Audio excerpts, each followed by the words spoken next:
Alors, je ne sais pas si on réalise la portée de ce que la Torah nous révèle. Et donc, toute la Torah nous révèle Yeshua Mashiach. Donc, je le trouve partout. C'est colossal, un code partout. Donc, voilà. Donc, alors c'est vrai que on doit se baser sur le texte de Zacharie qui nous dit, Zacharie 12 ou Zacharie 14, qu'ils reconnaîtront, donc en parlant des Juifs, ils reconnaîtront celui qu'ils ont percé. Puis il y a d'autres textes qui amènent chaque fois donc, à cette dimension donc, de la croix, qui est dès le départ dans Bereshit. C'est l'alliance, mais donc voilà. Et donc, alors cette dimension, avant d'attaquer les fichiers, je vous dirai pourquoi j'ai été conduit comment j'ai été du moins conduit à Genèse 12. Sans le vouloir, c'était magnifique. Je vais commencer par ça parce que ça va nous. Alors, donc Genèse 12, juste avant, dans Genèse 11, il y a l'histoire de la tour de Babel. Et puis, donc, il y a une énumération donc de 9 patriarches plus Abraham, donc ça fait 10, plus Nachor et Lot, donc ça fait 12. Et donc on ne va pas attaquer ça. Ce qu'il faut juste savoir, c'est que Terah, son père était un fabricateur d'idoles. Et donc, on a vu ça donc, sur l'étape initiale avec Ramsessa, le mal du cheval, donc le mal de la puissance. Et donc, j'ai bien exprimé, je vais le redire, que c'est quelque chose de fondamental. On ne peut pas. On ne peut pas attaquer, on ne peut attaquer aucune étape si on ne comprend pas cette puissance de maman qui est bien plus que l'argent, mais qui est le principe de l'aliénation même. Donc, la racine de tous les maux, c'est l'argent, dit Yeshua. Et donc, ça, il faut bien le comprendre, c'est-à-dire ce principe de l'empilement. Ça ne veut pas dire qu'il faut gaspiller nos économies, je ne parle pas de ça, je parle du principe. Yeshua a dit aussi, notre Seigneur, il a dit, à quoi servirait-il à un homme de posséder le monde entier s'il perd son âme? On est en train de le voir sous nos yeux, d'accord? Les gens qui ont soif de pouvoir ne sont même pas assoiffés d'argent, parce que le pouvoir, c'est le principe de maman, c'est pareil. Ils empilent, on se demande ce qu'ils veulent. J'ai envie de leur crier à la figure qu'ils sont mortels comme tout le monde et qu'ils vont tout laisser, mais c'est démoniaque. Et donc c'est le principe opposé, c'est le Narash, c'est le serpent qui est le principe opposé au Mashiach. C'est pour ça qu'ils ont la même valeur numérique et Shatan vient rajouter. Je discutais ce matin avec Corinne de ça. Le mot Mashiach, c'est 358, et quand il devient Shatan, le Narash, c'est 359. Et 359, il vient donc rajouter, toujours rajouter, toujours rajouter. Et ça, c'est... donc il y a eu la faute de Adam Arishon, c'est commencé avec ça, avec le Etz Da'at Tov Vera, donc l'arbre de la connaissance du bien et du mal.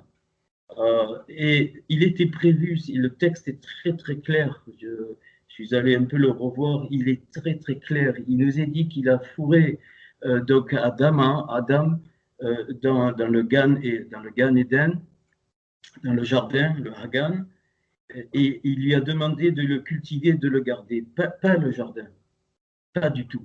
Il lui dit, il ne parle pas du jardin. De toute façon, il n'y avait même pas de. Il est dit plus loin, Genèse 2, en Bereshit 2, que il n'y avait pas de vie parce qu'Hachem n'avait pas fait encore apparaître l'eau. Et donc, il y a eu une vapeur, il a créé le golem, hein, on le sait, donc de Adama, cette argile rouge, d'où le nom Adam qui est du rouge. Et puis, il lui fourre dans les narines une Nishmatraïm, un souffle des vies. Et donc, l'homme est devenu donc une Nefesh Raya, c'est-à-dire donc une âme vivante. Et donc, qu'est-ce qu'il lui dit de cultiver et de garder? Il lui dit en fait de cultiver et de garder sa propre vie. C'est le principe de vie éternelle qu'il y avait dans le Etzraïm, dans l'arbre des vies. Et Etzraïm, l'arbre des vies, c'est Yeshua. Je n'ai pas le temps ce soir de le montrer, mais je peux le montrer. Donc c'est la vie éternelle. Et jamais Hachem n'a empêché Adam de prendre de l'arbre de vie. Jamais. Et s'il avait fait le choix de l'arbre de vie, alors on est dans les archétypes, hein, donc Adama n'était pas du tout comme nous, il faut oublier ça. Ce sont des archétypes qui se sont passés donc, dans le monde de la Assia, puisque c'est à ce moment-là que Hachem façonne, hein, le mot Assia, il assemble pour que cet être devienne vivant.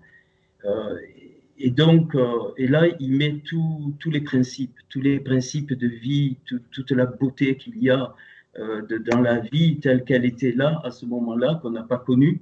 Et c'est pour ça qu'un peu plus tard, il est dit qu'Adam a vécu 930 ans et les patriarches ont vécu de longues années parce qu'ils ont eu, donc, ils étaient donc, au début, avant la dégénérescence, jusqu'au déluge. Hein. Pourquoi je dis ça? Alors, c'est important de parler de ça, parce que vous allez voir que les étapes sont liées et ces étapes sont, je vais doucement exprès, vont nous ramener à l'œuvre fondamentale de la croix. On a idolâtré la croix.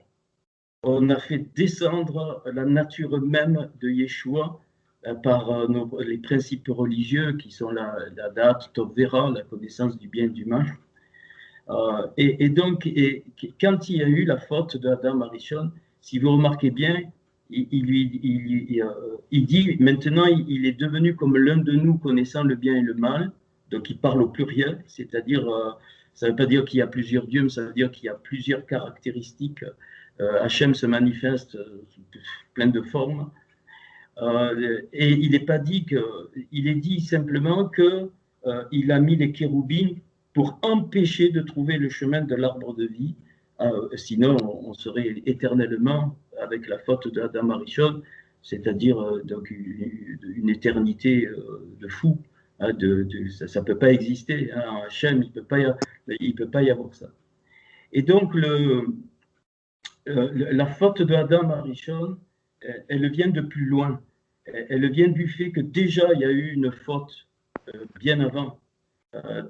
Et c'est pour ça que Hachem a créé. Et tout le livre de Job me parle de ça. On l'a vu, il y a les 42 chapitres. Le livre de Job me révèle, en tout cas ce que j'ai trouvé,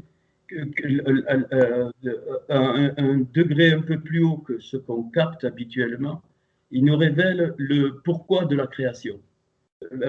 En fait, la création est une... alors, j'aime pas le mot réponse, parce que Hachem n'a pas à répondre, mais est une provocation à la face de Satan. Quand Hachem a créé, il a littéralement démonté les trois principes que Satan avait inoculés à ce moment-là. Donc on le sait, et c'est pour ça que les 3 premiers jours, pour moi, sont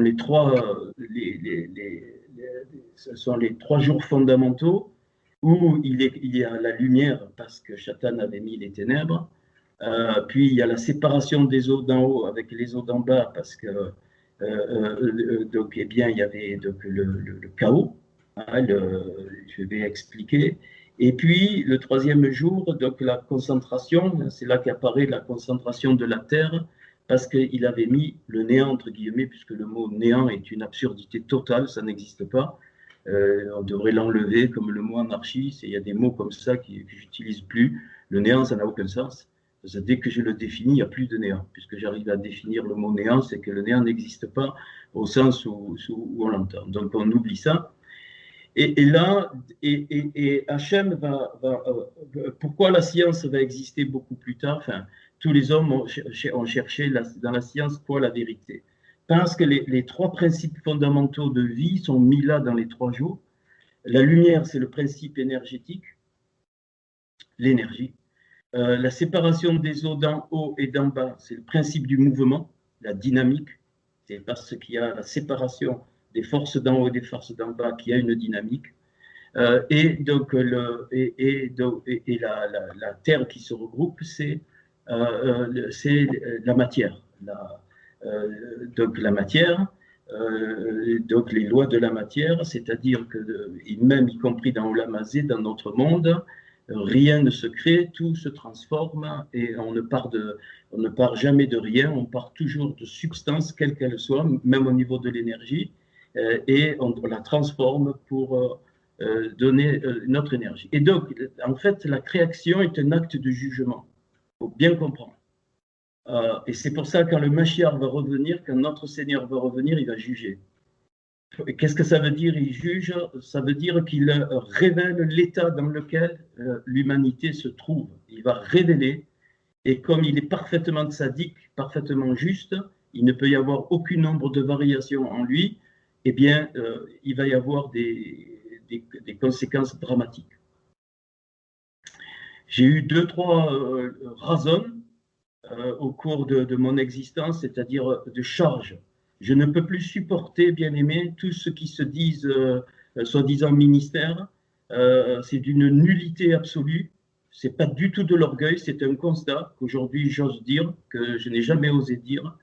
Tous ceux qui se déclarent prophètes, qui sont des prophètes de coussinet, mais complètement dans le mensonge et qui sont tarés, religieux de chez religieux. Aujourd'hui, je ne connais aucun prophète digne de ce nom, en tout cas dans notre pays. Je n'en connais pas. Alors vous allez dire, mais tu te prends pour qui? Non, non, non, c'est la réalité. Même de ceux que vous avez connus, c'est complètement dégénéré.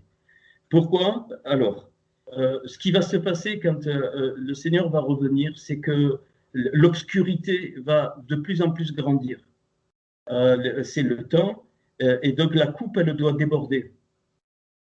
Et quand, c'est pour ça que notre Seigneur dira, quand je reviendrai, est-ce que je trouverai la Hémouna sur la terre et l'amour, la Hava du plus grand nombre se refroidira.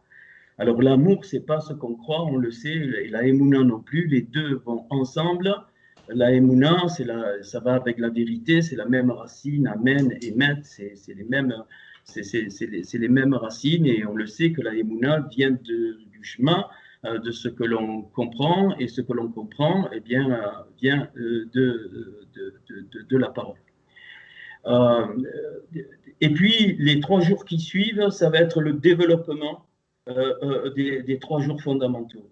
Le 4e jour, c'est l'apparition du grand luminaire et du petit luminaire qui correspond à la lumière.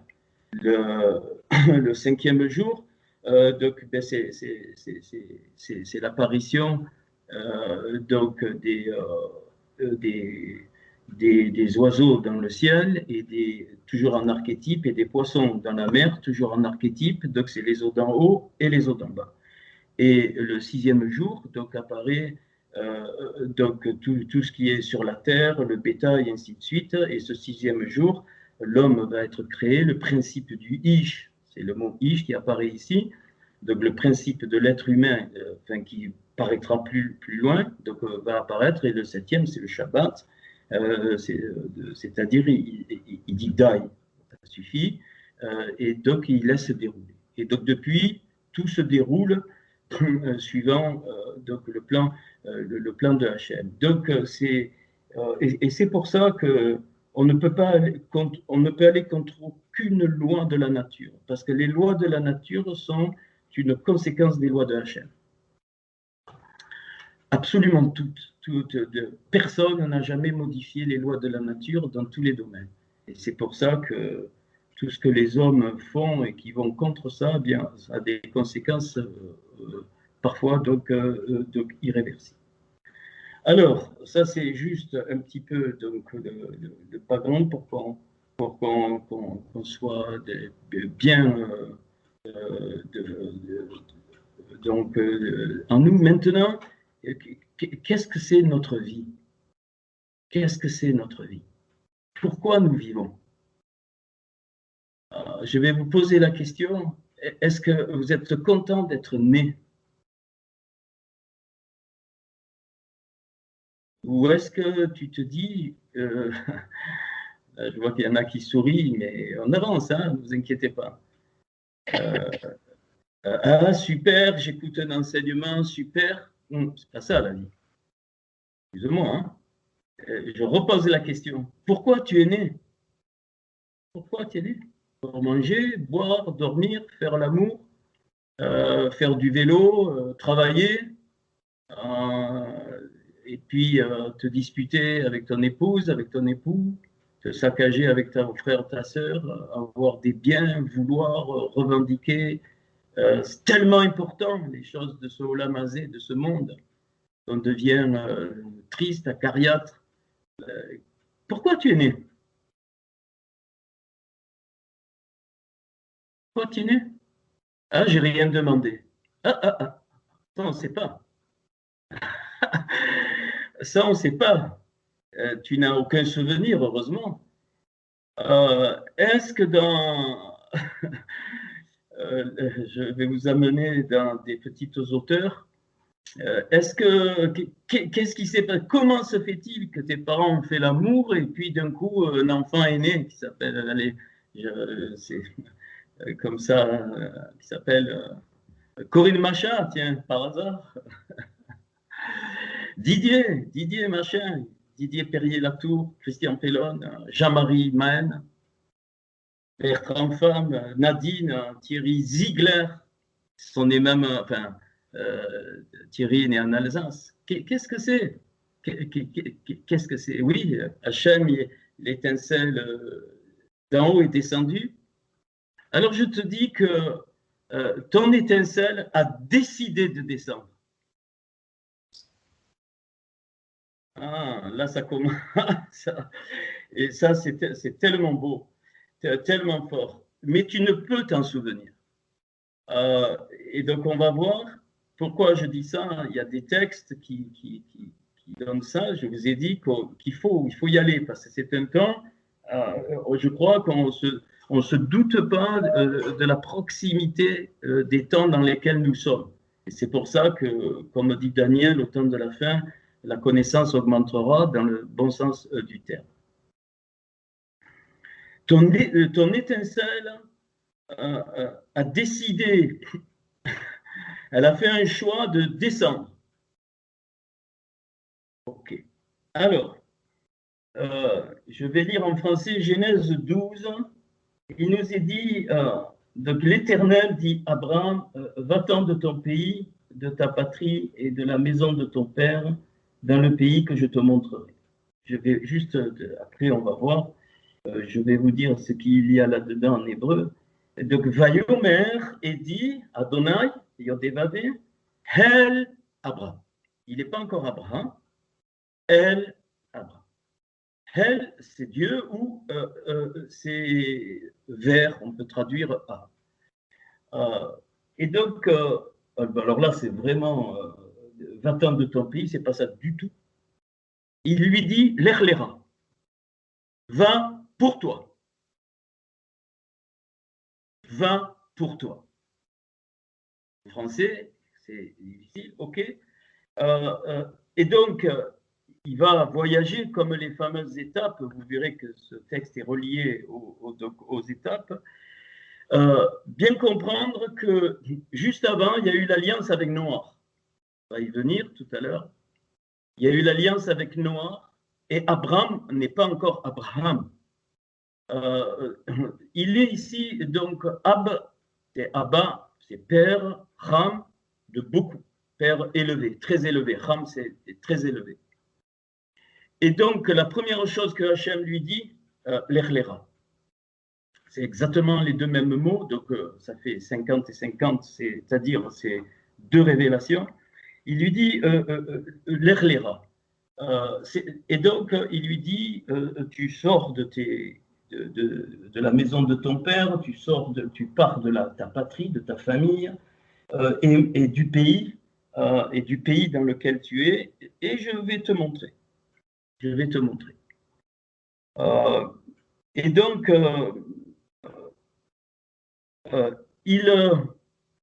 qu'est-ce qu'il fait, Abraham? Il se libère du prêt-à-porter religieux. Expression que j'ai inventée, mais qui est tellement, qui résume bien, prêt-à-porter religieux. Vous savez, les choses qu'on ne fait pas sur mesure aujourd'hui, c'est que du prêt-à-porter. Et je dirais que c'est avec la Torah qu'on ne peut commencer la Torah. Tu ne peux pas commencer la Torah avec autre chose que la Torah. Parce que, et donc Abraham le savait, et donc il casse les idoles de Taré, de son père, il s'appelle Taré, alors on n'allait pas dire qu'il était taré, ça n'a rien à voir. Donc il fabriquait des idoles, c'est la Mishnah qui le ramène, et donc,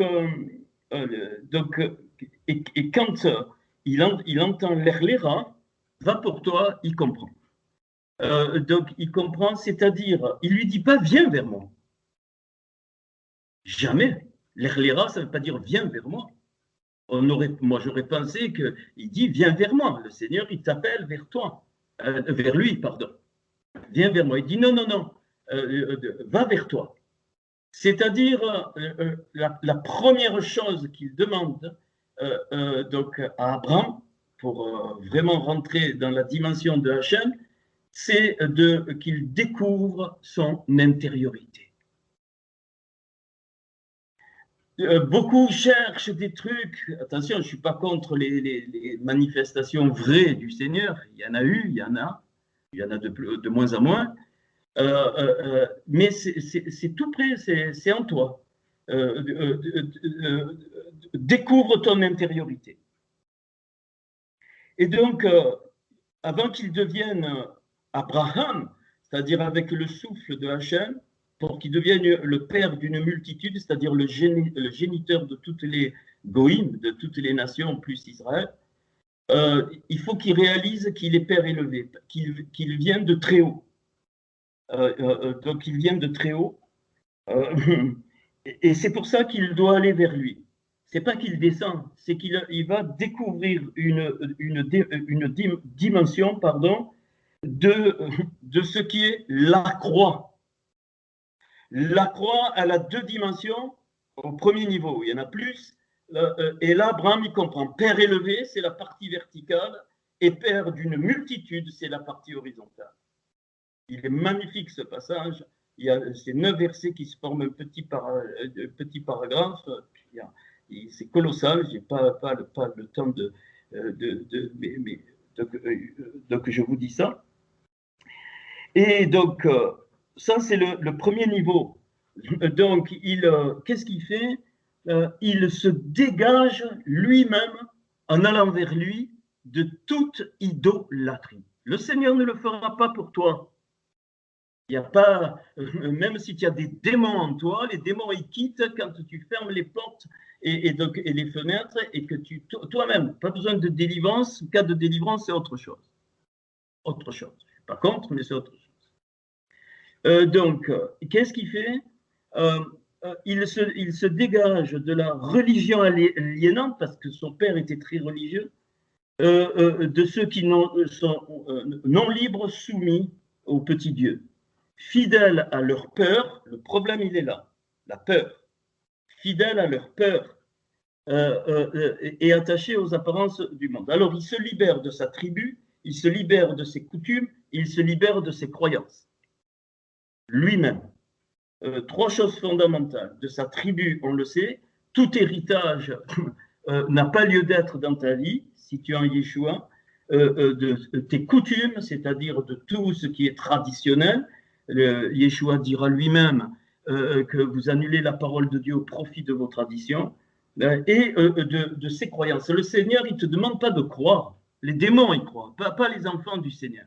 Les enfants du Seigneur, ils ont la certitude. Il n'y a pas à croire, tu es certain. Personnellement, je suis certain que Hachem existe. Personnellement, je suis certain que Yeshua, il est le Mashiach et qu'il a accompli une œuvre magnifique.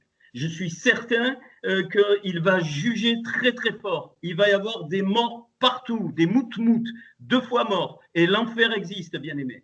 C'est un mystère total, hein, mais le mout-mout existe et les temps de feu, c'est fini. Ça ne nous regarde pas. Hachem n'est pas le papa gâteau, donc à la croix, il m'a libéré de tout, j'ai la grâce. C'est des conneries chrétiennes que je n'en veux plus. À la croix, le Seigneur a montré que l'exigence de Hachem était supérieure aux exigences de la loi. C'est-à-dire que la loi exigeait les sacrifices d'animaux, la grâce va exiger le sacrifice de Ben Elohim, du Fils de Dieu qu'on appelle Yeshua. C'est-à-dire du Adam Kadmon, celui qui a tout, par qui toutes les choses ont été créées, par qui nous sommes et là où nous retournons. Vous vous rendez compte? Donc la grâce, ce n'est pas les conneries qu'on a entendues. Tu demandes pardon et c'est fini, c'est des salades totales. Ça, c'est la miséricorde, et bien sûr qu'on doit, on doit s'éloigner du mal. On n'a pas à dire des demandes de pardon à la nulle qui servent à rien du tout. Ça, c'est de l'idolâtrie, c'est la religion aliénante parce qu'on a peur. Alors, on a peur, alors on demande pardon, mais on recommence ou autre chose. Comprenez? Et maintenant, je vais dire quelque chose qui est fondamental. Tout le monde a peur d'être réellement libre, et ça va être l'objet des 42 étapes. La seule liberté, c'est d'être à la croix avec Yeshua. Pas toi, tu renonces, on va y venir. C'est la seule clé, même pour les Juifs. Il va falloir qu'ils le reconnaissent. Et ils font toutes des œuvres, pas de souci, ainsi de suite, mais ils n'arriveront jamais au niveau de Yeshua. Jamais et jamais. Parce qu'il a ouvert toutes les 10 séphirotes. Et comprenez bien, et ce Père élevé, donc la dimension verticale qui est la connexion avec les choses d'en haut, va être libérée dans une multitude, et c'est le principe de la croix. Donc Yeshua, il n'est pas simplement mort pour tes péchés et tout ça, c'est très mal traduit en plus, c'est pas ça du tout. Hein, donc il a brisé la tête d'une arrache du serpent qui ira en son temps, qu'on appelle Satan, le serpent ancien qui ira dans les temps de feu. Ça, c'est le jugement du Seigneur, c'est un mystère total. Mais ce que je veux dire, c'est que donc la grâce, c'est pas ce qu'on pense. Hébreux chapitre 10 me dit que celui, que pensez-vous de celui, mais le texte est très clair, il dit celui qui pêche volontairement après avoir connu, après avoir eu la connaissance de la vérité, il n'y a plus rien parce qu'il nie le Fils, il nie l'œuvre de la croix, il nie le Mashiach, il le nie, il n'y a plus rien du tout. Ça veut dire quoi? Mais personne n'est dans cet état pour le moment. D'accord? C'est exactement le principe de la rébellion de Satan. Nous, on ramène tout ça à notre niveau. Il faut arrêter avec ça. La rébellion de Satan, c'est pas ce qu'on croit, il s'est rebellé contre Dieu. Non, c'est que, écoutez bien, il a utilisé le principe de Mammon pour tout posséder, pour, pensant, se mettre au-dessus de Hachem. Posséder la connaissance, posséder les pierres, il avait les 9 pierres, après c'est ça son péché, c'est pas qu'il s'opposait, qu'il résistait, il savait que Hachem est Hachem, on le voit dans le livre de Job, on l'a lu quand il se présente au milieu des fils de Dieu, bien-aimé, il prend le principe de Mammon, il en fait son Dieu, c'est ça ce qui a fait le narrage. Et donc c'est très important, et donc il a introduit quoi? Il a introduit le voile, il a introduit l'illusion. chose qui est dans la loi de Hachem, et comme c'est arrivé, ben, le voile est descendu. C'est pas parce que le Seigneur il est maso qu'il a fait ça, pas du tout. Ce sont les lois de Hachem. Comme j'ai dit tout à l'heure, tu ne peux pas changer les lois, ni de la gravitation, ni les lois biologiques, absolument pas. La nature va se venger tôt ou tard. Même si tu jettes une bombe nucléaire, ça suit toujours les mêmes lois. Ce sont des lois immuables, pareil dans le monde spirituel. Tu ne peux pas changer les lois. Donc, la faute a entraîné la loi de Dieu, c'est qu'il y aura un voile sur ce monde, c'est Olam, c'est le voile, c'est-à-dire ça sera un monde d'illusion. Et donc, il faudra que l'homme cherche. Voilà le but de la création, bien-aimé. Le but de la création, c'est que tu cherches et que tu trouves donc la réalité de Hachem, qu'est-ce que c'est le Yeshua, et que tu deviennes le père d'une multitude. C'est-à-dire, non pas que tu les convertisses à une religion, laissez-les tranquilles, non, mais que tu sois, on va le voir, que tu sois toi-même une vie dans le Mashiach qui va entraîner sans t'en apercevoir autour de toi une multitude. Ok. Je pourrais retraduire dans un autre niveau, va-t'en pour toi, pas pour moi. J'ai pas besoin de toi, il lui dit à Abraham. Mais toi, tu as besoin, va-t'en pour toi, pas pour moi. Pas dans le sens égocentrique, pour trouver. Et alors, comment, quel est donc maintenant donc le sens de notre vie? C'est que nous naissons de nouveau quasiment constamment en acceptant notre liberté. Dans la marche de ces étapes, c'est un chemin vers la liberté, vers la croix. C'est pas vrai. Personne d'entre nous laisse le Mashiach, laisse Yeshua vivre totalement en lui, parce que sinon il serait plus sur cette terre, y compris moi. À des degrés, peu importe. Et donc, chaque jour, nous devons naître de nouveau. Pourquoi? En acceptant cette liberté. Et on n'y arrive pas, parce qu'on veut toujours, on n'y arrive pas, je vous dis. On n'y arrive pas, c'est pas vrai. S'il y a vraiment un grand qui arrive, il peut pas rester sur cette terre, il dégage.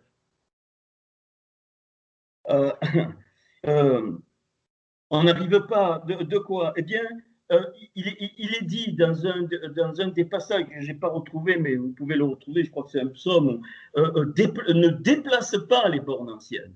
C'est-à-dire, arrête-toi, garde les bornes anciennes, réfléchis, va vers toi, et puis déplace les bornes anciennes, c'est-à-dire pars d'où tu es et continue, et avance. C'est ça le principe des étapes. Ils sont arrivés à un endroit et ils restent un temps, ils repartent de cet endroit, ils continuent jusqu'à la terre promise.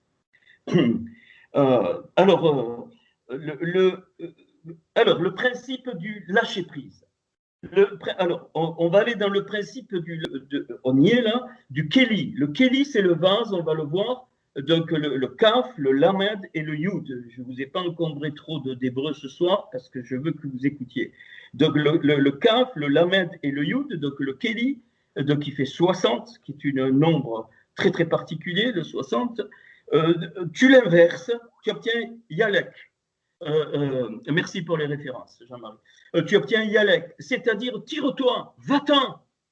Le vase ne peut être rempli que s'il s'en va. Le contraire de Kéli, tu inverses les lettres, le Yud, le Lamed et le Ké, c'est Yalek. C'est ce qu'a fait Abraham. Va pour toi, va-t'en. Pourquoi? Pour que le vase grandisse, pour que le vase se remplisse et que le vase puisse donner. C'est la même chose que l'on trouve quand à la veuve de Sarepta, Élie il va, il lui dit remplis les vases. Il dit mais Seigneur, il dit remplis. L'huile ne s'est pas arrêtée de couler tant qu'il y avait des vases. Tant qu'il y avait des vases, l'huile coulait, le chemin coulait. Jusqu'au dernier, poum, ça s'est arrêté. C'est exactement ce principe. C'est-à-dire qu'il faut partir. Il faut se vider de soi-même. Il faut se vider absolument. Il faut lâcher prise sur tout. Ça ne veut pas dire être indifférent. Ça veut dire ne pas faire d'un souci ou de tout ce que tu veux une idole. C'est ça que ça veut dire le lâcher prise. C'est pas être indifférent et pas s'occuper des choses, pas du tout. Hachem, il te demande de t'occuper des choses, mais ça veut dire que tu te vides, tu dégages, tu vas pour toi, pas de façon égoïste, ça ne veut pas dire pour toi, pour me remplir moi, non, pour les autres, mais tu vas, parce que si tu ne lâches pas prise, tu es paralysé, tu es assis, tu ne peux pas passer d'une étape à l'autre. Impossible. Impossible. Alors, beaucoup se posent des questions ici, j'ai besoin de ci, on doit plaire. Non, la clé, elle est fondamentale. On a déjà un peu vu ça, mais là, bon, c'est très fort. Alors, donc, Hachem veut t'émanciper totalement, quel que soit le temps que ça prend. Et mon temps n'est pas ton temps, n'est pas le temps de l'autre, ainsi de suite, quel que soit le temps. Les étapes, il n'y a pas de période mentionnée par la Torah, même si on sait à peu près que ça a duré 40 ans, ils ont tourné en rond, mais ça c'est pour le peuple, donc ça c'est un solde, mais pour chacun de nous, il n'y a pas de quel que soit. L'essentiel, c'est de toujours avoir l'objectif de partir d'une étape, de ne pas y rester et d'aller vers une autre étape. Dans le sens qu'on vient de dire, pour que le Kéli s'agrandisse, c'est pas toi, enfin, c'est une image, c'est-à-dire que eh bien, ton vase se plein, se remplit, il se vide et tu continues, c'est ça. Alors, et dans ce sens, alors on peut se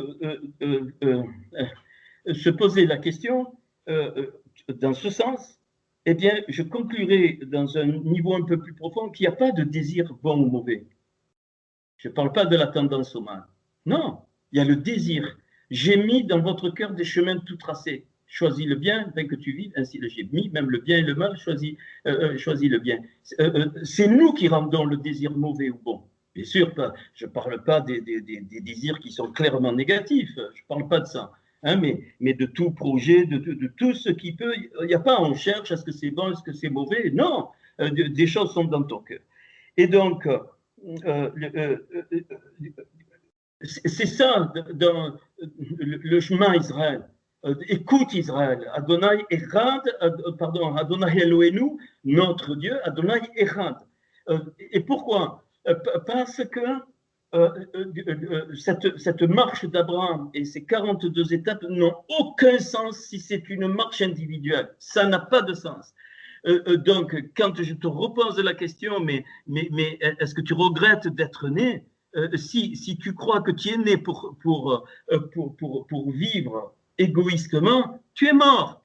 Tu es totalement mort. Il y a plus de joie à donner qu'à recevoir. Ta vie n'a de sens. Et c'est pour ça que les hommes, tous les êtres humains, ils ont ça, ils se réunissent, ils construisent des villes. D'ailleurs, le mot ville, ir, tu inverses les lettres, c'est ra, c'est le mal. Hein, la ville, c'est une concentration de mal. Hein, c'est ir, c'est le mot ir, donc le ein, le ein, le resh, tu inverses le resh, le ein, c'est ra, c'est le mot mal. Mais tu le vois, l'homme ne peut pas, l'être humain ne peut pas rester seul. Il a besoin de se marier, de procréer, ainsi de suite, parce que c'est les lois de Hachem qui sont mises en toi. L'homme est social. Un être humain qui n'a aucun contact, il crève. Tôt ou tard, il meurt. Il ne peut pas rester en vie. Donc, le va pour toi, c'est toujours dans le sens de l'élévation qui devient une multitude, et ainsi de suite. L'élévation, le vase se remplit, il se vide, qui devient une multitude. Le vase se remplit et il devient une multitude. Alors, après on continue, hein. Donc ces 9 versets, alors il lui dit, je ferai de toi l'égoïme Gadol, une grande nation, et tu auras la brava, on verra, hein, ce texte on le reprendra. Je rendrai ton nom grand et tu seras donc une source de bénédiction. Je bénirai ceux qui te béniront et je maudirai ceux qui te maudiront. Alors là, c'est un peu mal traduit. Et toutes les familles de la terre seront bénies en toi. Donc, je ne vais pas trop m'attarder parce que je veux qu'on aille un peu dans les étapes. Toutes les nations de la terre seront bénies en toi. Quand tu viens à Yeshua, avant qu'Abraham fût, Yeshua était. Donc, quand tu viens en Yeshua, sur cette terre, tu deviens fils d'Abraham. C'est tout. C'est une loi de Hachem. C'est sûr, tu es en Yeshua, mais tu deviens fils d'Abraham il ne passe pas par un autre chemin pour ta vie. C'est-à-dire, donc, tu deviens juif dans le cœur, tu deviens une Torah ambulante dans le cœur, une Torah vivante dans le cœur. Abraham partit comme l'Éternel lui avait dit, et Lot partit avec lui, ainsi de suite. Et donc, Abraham était âgé de 75 ans, alors là, on verra plus tard, lorsqu'il sortit de Haran, et Abraham prit Sarai, sa femme, Lot avec tous ses biens, ils partirent, donc il prend tout, hein, tout, et ils arrivèrent au pays des Cananéens. Il arrive aux chaînes de Morée, les Cananéens donc, étaient alors dans le pays. L'Éternel apparut à Abraham et dit, je donnerai, alors voilà la promesse, à ta postérité. Et là, il bâtit Misbéar, c'est-à-dire donc un autel. Et il se transporta vers la montagne à l'orient de Bethel, il dressa ses tentes. Donc il y a Bethel donc, à l'occident et Haï à l'orient. Il bâtit encore là un autel à l'Éternel et il invoqua le nom de l'Éternel. Abraham continua ses marches en s'avançant vers le midi. Là, il y a un très beau sod. Le midi, c'est Negev. À Negev. Et tu inverses les lettres, c'est dans le jardin, Hagan. C'est-à-dire que le déplacement de Abraham, c'est la remontée vers le Gan Eden. C'est exactement les étapes dans Nombre entre toi. C'est-à-dire que ce qui s'est passé dans le Gan Eden, où l'homme devait cultiver son âme, on va voir qu'il devait cultiver, c'est son âme qu'il est parlé. Donc, il devait grandir, il devait, et à un moment donné, il allait prendre, Hachem lui aurait dit, maintenant, tu es capable de prendre le bien et le mal, tu es capable de le gérer. J'avais toujours donné l'image du bébé à qui tu ne peux pas donner un steak, c'est exactement ce qui s'est passé. Et donc, toute l'écriture, toute la Torah me montre que ces étapes sont des étapes inverses de ce qui s'est passé dans la descente, de ce qui s'est passé. Et donc, il va vers le Negev, c'est-à-dire, il va donc vers le Gan. Ce passage, qui est une paracha fermée, il y a un P à la fin, dans le texte massorétique, contient 9 versets, pile 127 mots. Pas un de plus, pas un de moins. 127, c'est Salav, la croix.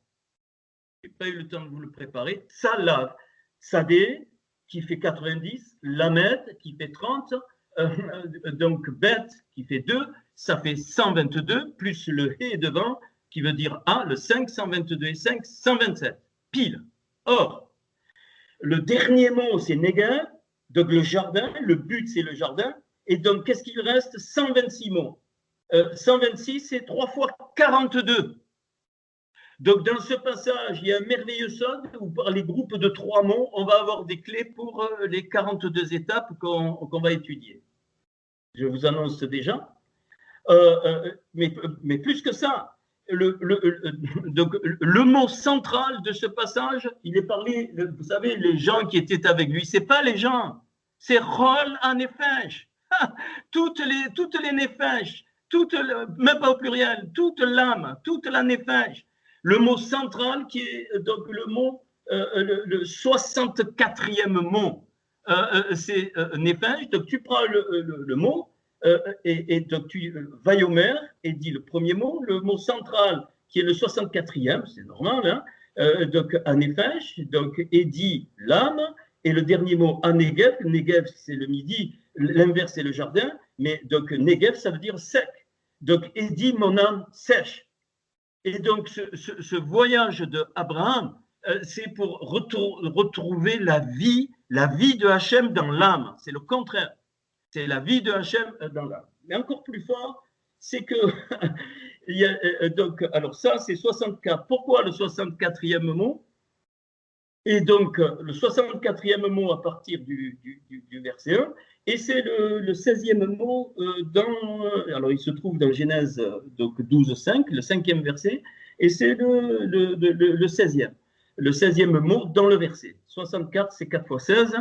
16, je vous ai dit que c'est l'épée du Créateur qui sépare, et 4, donc c'est les 4 mondes donc, ou les 4 niveaux de l'âme. Donc, Abraham, ici, le centre même de ce passage, c'est donc la reconstruction des 4 niveaux de l'âme. Mais on va un peu plus loin. La lettre centrale de ce passage, alors il y a pile 489 lettres.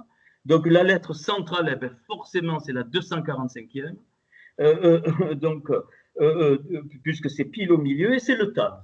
Et donc, et quand tu prends la première lettre, c'est le Vav, la lettre centrale, le Tav, et puis le Negeva, ça finit par Negev, c'est le E. Donc, à l'envers, ça veut dire Atav, que tu trouves dans Ézéchiel 9,6, Atav, le signe. Ça ne peut pas être plus clair. Et le dernier verset, donc en hébreu, donc, où il est dit qu'Abraham continue ses marches jusqu'à Negev, je n'ai pas eu le temps de le faire, je vous l'enverrai. Tu trouves que le nom du Mashiach, c'est Yeshua. Le dernier verset qui est constitué des 5 mots, il y a 5 mots dans l'hébreu, le verset 9, c'est exactement la même valeur que tu trouves que Yeshua, c'est le Mashiach. C'est-à-dire que là, Abraham révèle le principe de la croix, les 127 mots, et c'est par le principe de la croix qu'il n'y en a pas d'autre que tu peux retourner dans le Hagan, c'est-à-dire dans le jardin. Alors, si je. Donc, et 245, donc c'est la 245e lettre, c'est le Tav, c'est le signe, c'est la valeur numérique de Barzel, c'est-à-dire le fer. Et on le sait, donc le mot Barzel, c'est le fer. Et la première fois où il apparaît, c'est quand Tubal-Caïn, il était habile pour fabriquer le fer. Barzel, constitué des 4 lettres Bet, Resh, Zain et Lamed. C'est les 4 matriarches que Jacob va avoir. C'est-à-dire Rachel, ouais, pareil, enfin, le Bet c'est Bila, le Resh c'est Rachel, le Zain c'est Zilpa et le Lamed c'est Léa. C'est-à-dire qu'en fait, bien, le centre c'est le peuple, le centre du signe, le centre, c'est pour le peuple, c'est pour racheter le peuple. Ok. Et puis, donc, ce Barzel, eh bien, m'a amené, mais on le fera, pas ce soir, il m'a amené donc à cette fameuse valeur de 64, le 8 au carré, qu'on trouve la première fois dans quoi? Quand il est dit que Hachem fait sortir un fleuve qui se partage en 4 bras. Et le nom du premier, c'est Pishon. Le nom du premier, c'est Pishon. Alors, je retraduis. Il y a la racine du Yeshua, du salut. Et Pishon, donc, c'est la bouche du salut révélé. C'est-à-dire que ce texte d'Abraham 12, enfin de Genèse 12, donc, me renvoie au texte de la création.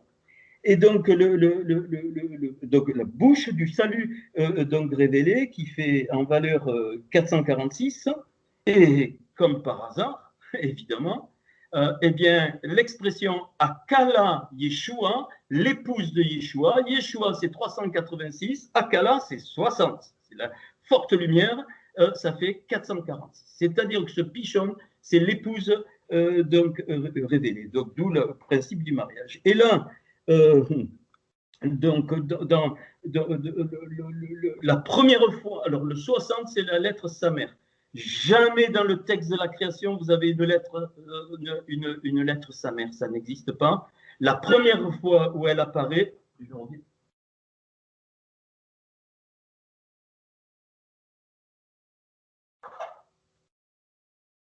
la première fois, Samer, c'est cette lettre qui est toute fermée. C'est-à-dire, c'est la grande lumière de l'épouse qui se révélera. Et donc, dès la création, elle se trouve où, cette lettre Samer, la première fois où elle apparaît. La première fois où elle apparaît, c'est en donc, Genèse 2.11, le 42e verset de la Torah. Genèse 2.11, il y a 31 versets dans le chapitre 1, plus les 11 versets, ça fait 42.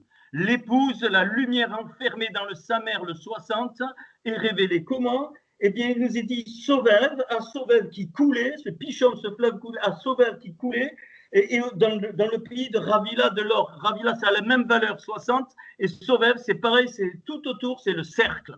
C'est la géométrie du cercle. Yeshua est l'énergie circulaire qui, en créant l'homme, crée un arbre pour faire l'énergie linéaire et donner le principe de la croix.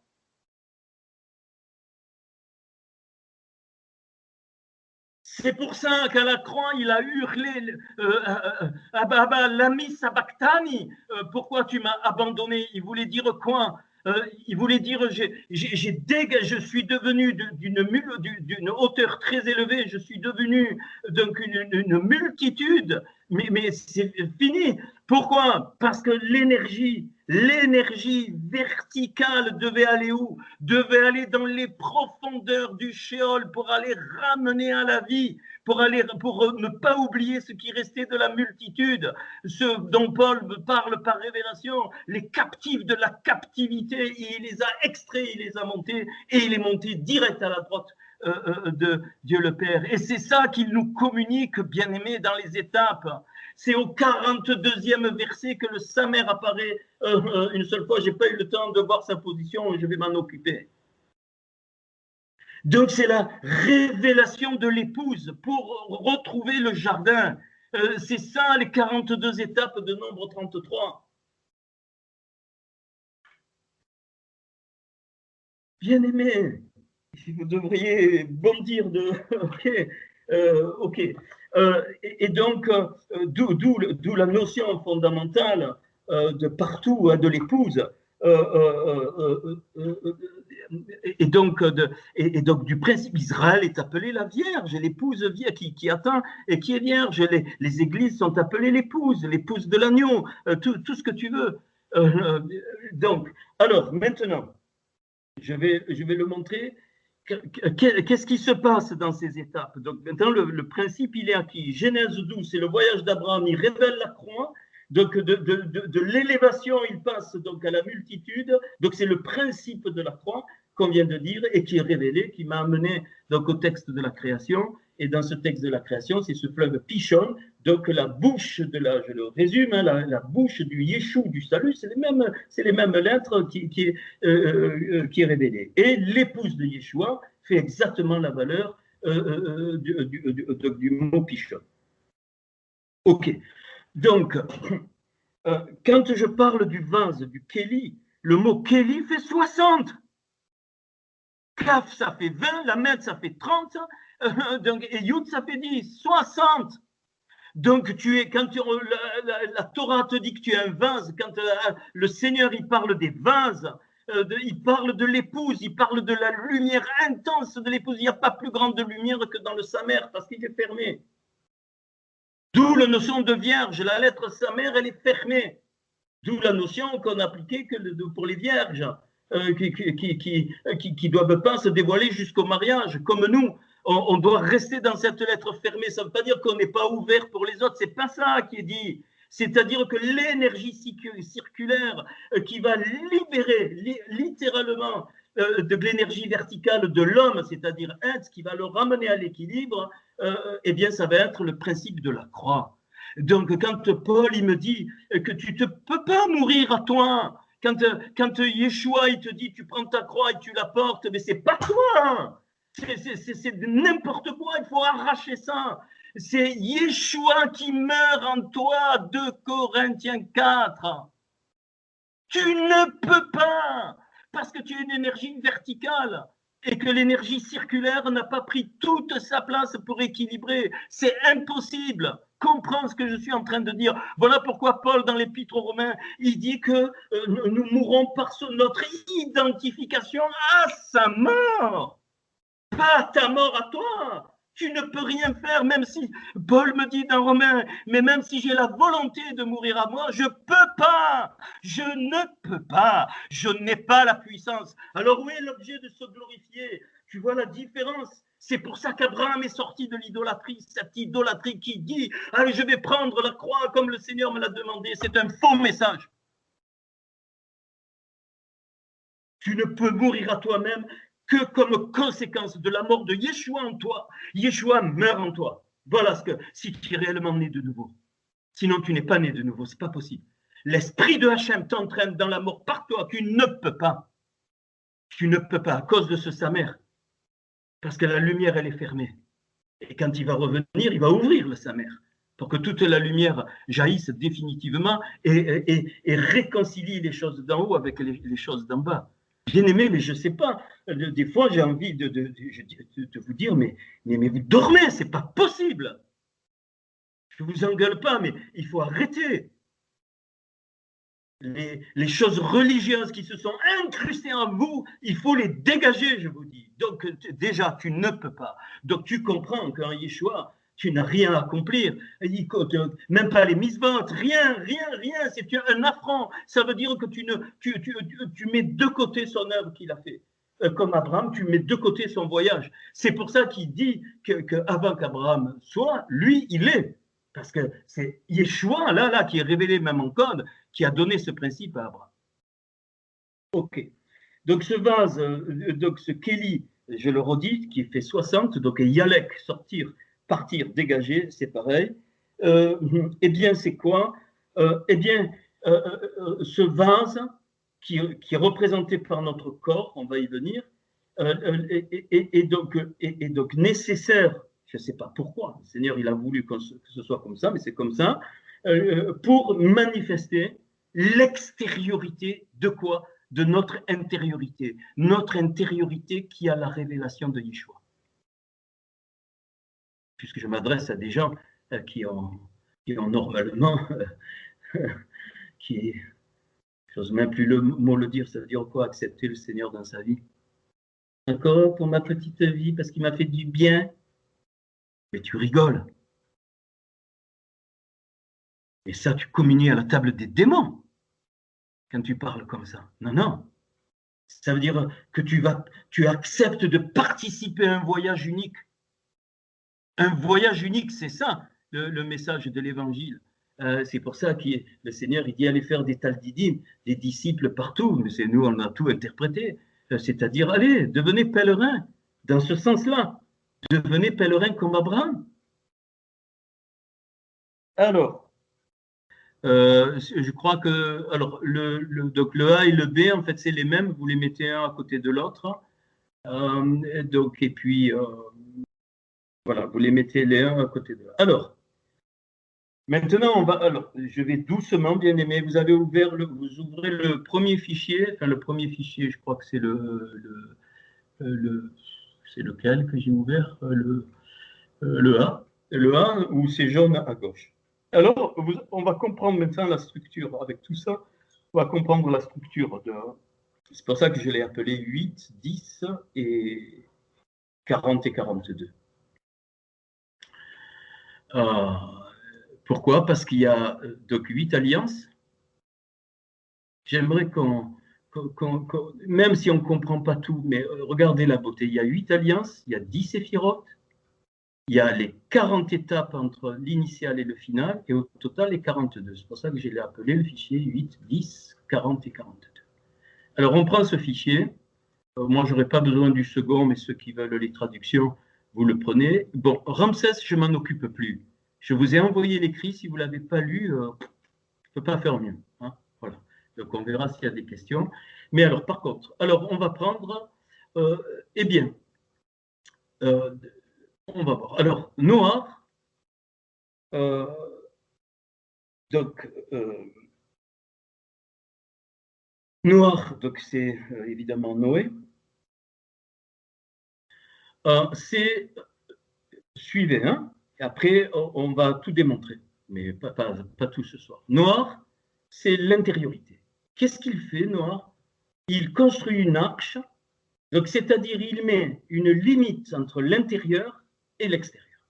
Donc Noah représente donc, notre corps et l'intériorité de notre corps.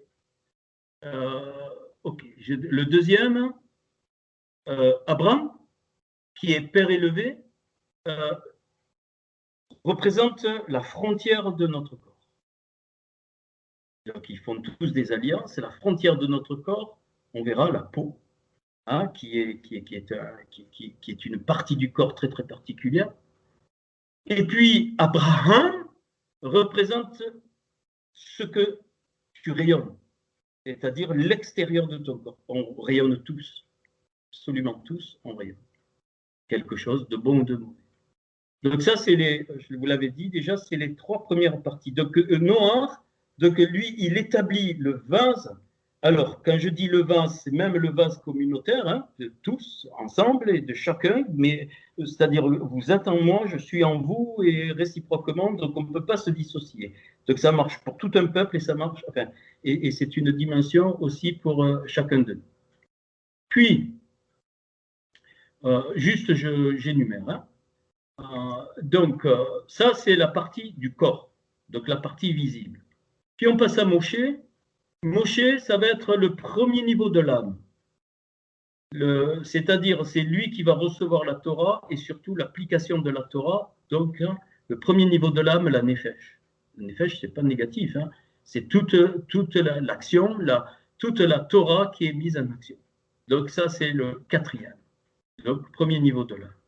Puis Aaron, c'est celui qui fait les sacrifices, c'est celui qui marche dans l'esprit, c'est celui qui répand la paix, on le voit dans la Torah, c'est celui qui est rempli de lumière, qui rayonne, c'est la roi, c'est donc le niveau supérieur. Et puis on passe donc je vous donne le plan. Donc on passe à Lévi qui veut dire joint, attaché ou qui veut dire mon cœur. Donc lui représente la Neshama. Donc la Neshama d'un peuple, c'est-à-dire la réflexion d'un peuple, donc cette alliance donc, des Lévites, hein, qui étaient donc au service du temple et de la Torah, hein, les deux à la fois, représente cette Neshama, c'est-à-dire là donc, où un peuple reçoit la révélation de Hachem. Ok.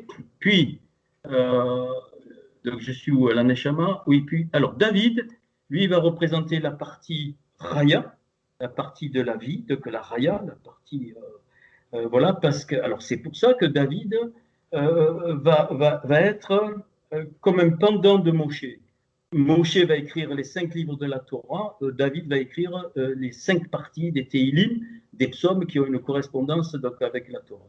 Et l'interface, c'est Lévi, c'est la roi. Donc, dans le niveau, je n'ai pas eu le temps de faire un schéma, mais juste. Donc, vous avez à l'intérieur vous avez donc l'extérieur du corps, vous avez la frontière du corps, l'intérieur du corps. La nefesh est dans le sang. Donc, elle se mélange avec l'intérieur du corps. Donc, la nefesh est la partie de l'âme qui te fait bouger, ainsi de suite, ainsi de suite. Puis, tu as une interface, la roar, qui te communique à la neshama. Très facile. Et la neshama, elle a une interface qu'on appelle la raya, qui te communique à la irida, c'est-à-dire ton étincelle, de là où elle vient. Et donc la raya, c'est David, c'est-à-dire que David va joindre la guerre et l'étude. Ça, on le sait partout. Donc, c'est le principe de la vie. Hein, c'est clair. Et la Yerida, c'est Yeshua. Personne ne peut aller vers la Yerida sauf lui, Yeshua, donc le Mashiach. Donc, et c'est pour ça que c'est la 8e alliance, l'alliance surnaturelle, l'alliance définitive qui englobe toutes. Et donc, il y a 8 alliances que je vous ai mis dans ces états. Je ne vais pas parler des séphirotes pour le moment. Et qu'est-ce qu'on s'aperçoit? Eh bien, vous voyez que si, donc, dans les étapes intermédiaires, c'est-à-dire j'enlève l'initial et le final, c'est-à-dire l'initial, on le sait, c'est l'Égypte, et le final, c'est le royaume, c'est le Gan Eden, c'est le royaume du Père, il reste 40 étapes.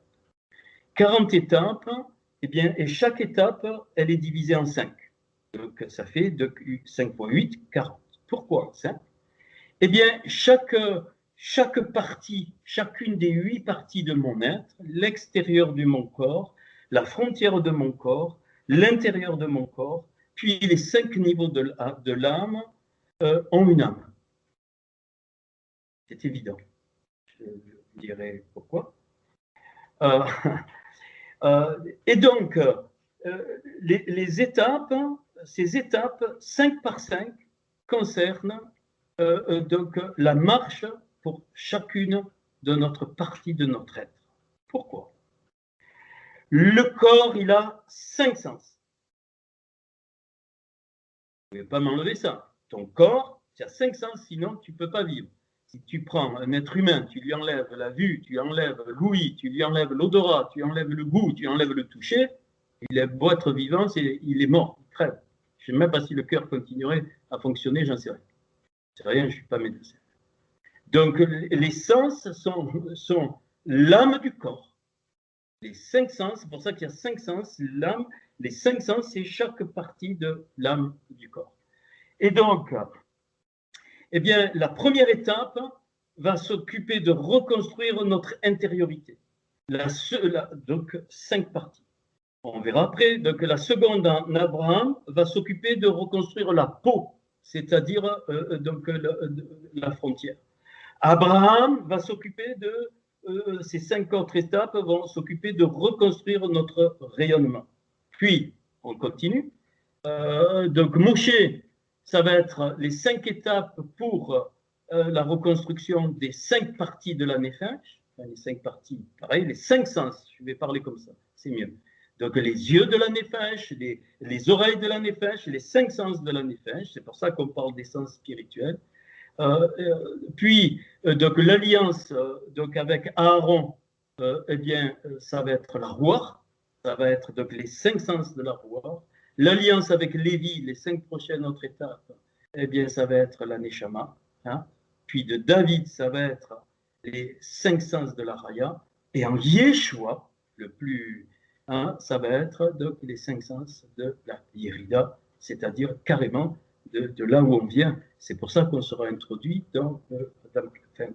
sera introduit après le monde d'Atsilut dans le Adam Gan. Donc dans le Gan d'Eden. Alors,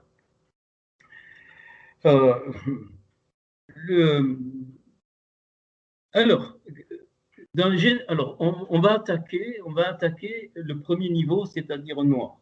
Je vais aller doucement. Donc noir. Qu'est-ce qu'il lui dit?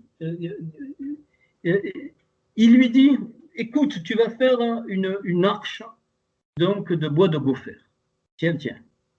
Gopher, c'est les 2 premières lettres sont les mêmes que le corps, gouf. Et resh, qui finit gopher, ce bois de gopher, qui veut dire se loger. C'est l'endroit où l'âme va être logée. Resh, c'est la tête. Donc le corps, il a le gouffre. Hein, donc on verra ça. Donc c'est-à-dire la partie voilà qu'on voit physique, et le Resh, c'est la tête. Donc la tête qui va commenter. Et donc et le bois Etzi, c'est le fondement. Donc ce que Noé est en train de faire, il est en train de préparer pour le peuple et pour tous le Kéli, le vase, puisque c'était le fondement, donc du fondement, enfin le vase où l'âme va être posée.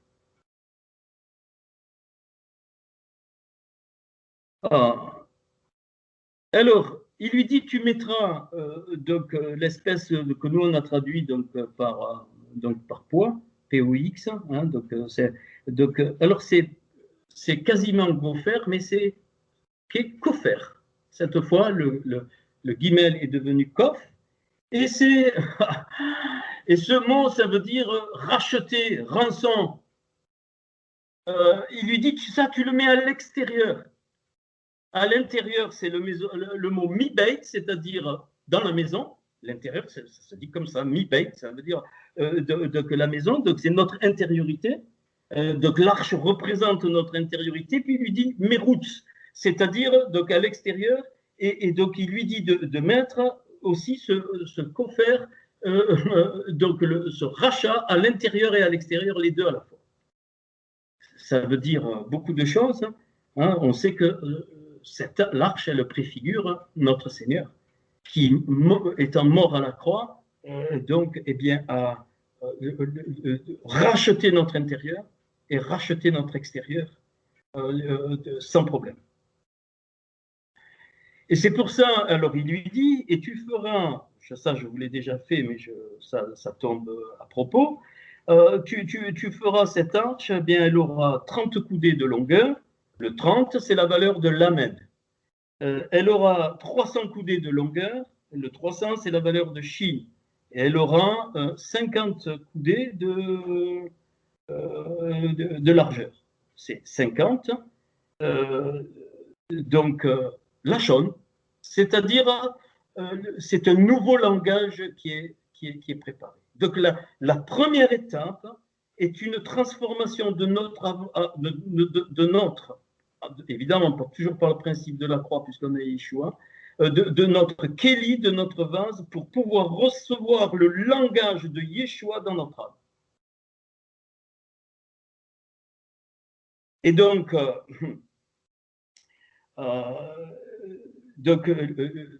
le mot Velachon, c'est-à-dire et le langage, fait pile 386 Yeshua. Donc cette arche représente toute l'œuvre que Yeshua fera, puisque Noé n'était pas encore au courant, d'où son nom repos. C'est pour ça que Paul me dit dans l'Épître aux Hébreux qu'en lui on rentre dans le repos, mais pas pour ronfler, c'est-à-dire pour le tout accompli. Et donc la valeur, donc je le répète, Lamed, il fait 30, Shin 300, et Nun 50, ça fait 380, plus le Vav devant qui veut dire et, ça sera le langage, ça fait 386, c'est-à-dire donc Yeshua. Il va donner à Noé le signe de l'alliance, 7 couleurs plus une qu'on ne voit pas, qui est la composée des autres, ça fait 8. On est toujours dans les 8. Rappelez-vous que le déluge va durer 40 nuits, 40 jours, le 40 sort partout, et pourtant, c'est la marque de ces étapes. Alors, donc, voilà. Abraham, je ne vais pas en parler là, mais il va, juste pour vous montrer, il va offrir, rappelez-vous, on en avait vu 5, 2 oiseaux et puis 3 bestioles. Et vous savez que la peau, elle a 5 niveaux. La peau de ton corps, elle a 5 niveaux. Il y a l'épiderme, il y a le derme et l'hypoderme, et que la peau sert, elle ne sert pas que faire beau, à rayonner, hein. Elle sert à la transpiration, elle sert à dégager les toxines, elle sert à respirer de l'autre côté, elle transmet. Et donc 2 couches, donc 5. Donc la peau a une âme. Donc Abraham a une âme. Donc ça va être donc Noé. Eh bien, c'est l'intérieur du corps. Il a une âme qui a 5 niveaux. Donc, alors, on ne va pas dire une âme, il a donc les 5 sens, les yeux, ainsi de suite, les 5 sens spirituels, mais Abraham aussi, c'est-à-dire donc ce qui fait la frontière entre l'extérieur et l'intérieur de mon corps, donc à 5 sens, donc une âme aussi, avec ses 5 niveaux, et ainsi de suite, pour tous les 8, d'où la notion de 40. Alors, juste, après je ferai les questions. Juste, je vais vous montrer un petit peu, pas la démonstration, mais enfin, on va. Alors, on va prendre le fichier qui s'intitule 5. 5 sens. Alors, voilà pourquoi vous avez la démonstration ici de ce que je dis. C'est ce que vraiment, c'est merveilleux. Chaque fois, je suis émerveillé comment le Seigneur me conduit. Hein, voilà, je suis comme vous, hein, je ne suis pas plus. Alors, on trouve ça. Où? Vous allez dire, mais il va chercher où ça? Ben oui, c'est comme ça. En Genèse 7,14, qu'est-ce qu'il est dit? Il est dit, Noé, ainsi de suite, tu vas rentrer avec tes fils, et ainsi de suite, et il lui nomme les types de bestioles qui va rentrer, et il en nomme 5, Genèse 7,14. Alors, je vais vous les dire. Donc, il lui dit, tu vas donc araya les minas, c'est-à-dire la vie suivant son espèce, et tu vas prendre les béhémas, donc béhéma raya, c'est-à-dire les bêtes, des bêtes vivantes. Tu vas prendre les aouf, les volatiles. Tu vas prendre les tsiphores, c'est-à-dire les oiseaux, et tu vas prendre les canards, ceux qui sont ailés. et puis j'en ai oublié un. Ah oui, et tu vas prendre les aromèches et rémèches. C'est deux fois le même mot, mais avec des voyelles différentes, aromèches et rémèches, c'est-à-dire les rampants. Et tout ça rentre dans l'arche. Ça, vous avez la démonstration que l'intérieur de notre corps, il est constitué de 5 sens, donc aussi de 5 sens spirituels intérieurs. Parce que notre corps est aussi spirituel. La matière est spirituelle, il faut bien comprendre ça. Mais notre corps, peu importe, notre intériorité qui est placée dans notre corps, elle est spirituelle.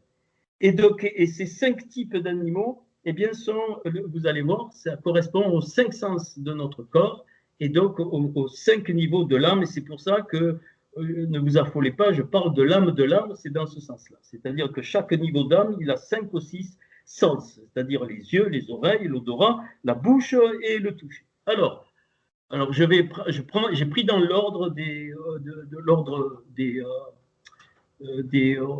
niveaux de l'âme. Alors en jaune, alors les 5 niveaux de l'âme. Le plus haut, donc la Yérida. Vous voyez la ligne tout en haut, Yérida. Eh bien, pourquoi ça correspond à Kanaf?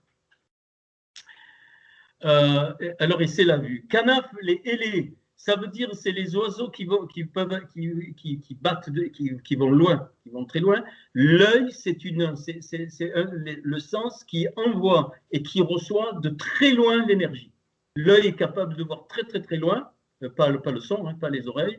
Tu peux voir même des étoiles qui sont plus que loin, hein, parce que la lumière arrive. Et donc, et c'est pour ça qu'il est parlé de Kanaf. Alors Kanaf, regardez. Donc le Kaf, ça fait 20. Je vous le détaille parce que si certains... ok. Le Noun, ça fait 50, ça fait 70. Et le P, 80. 8 et 7, 15, ça fait 150 Kanaf.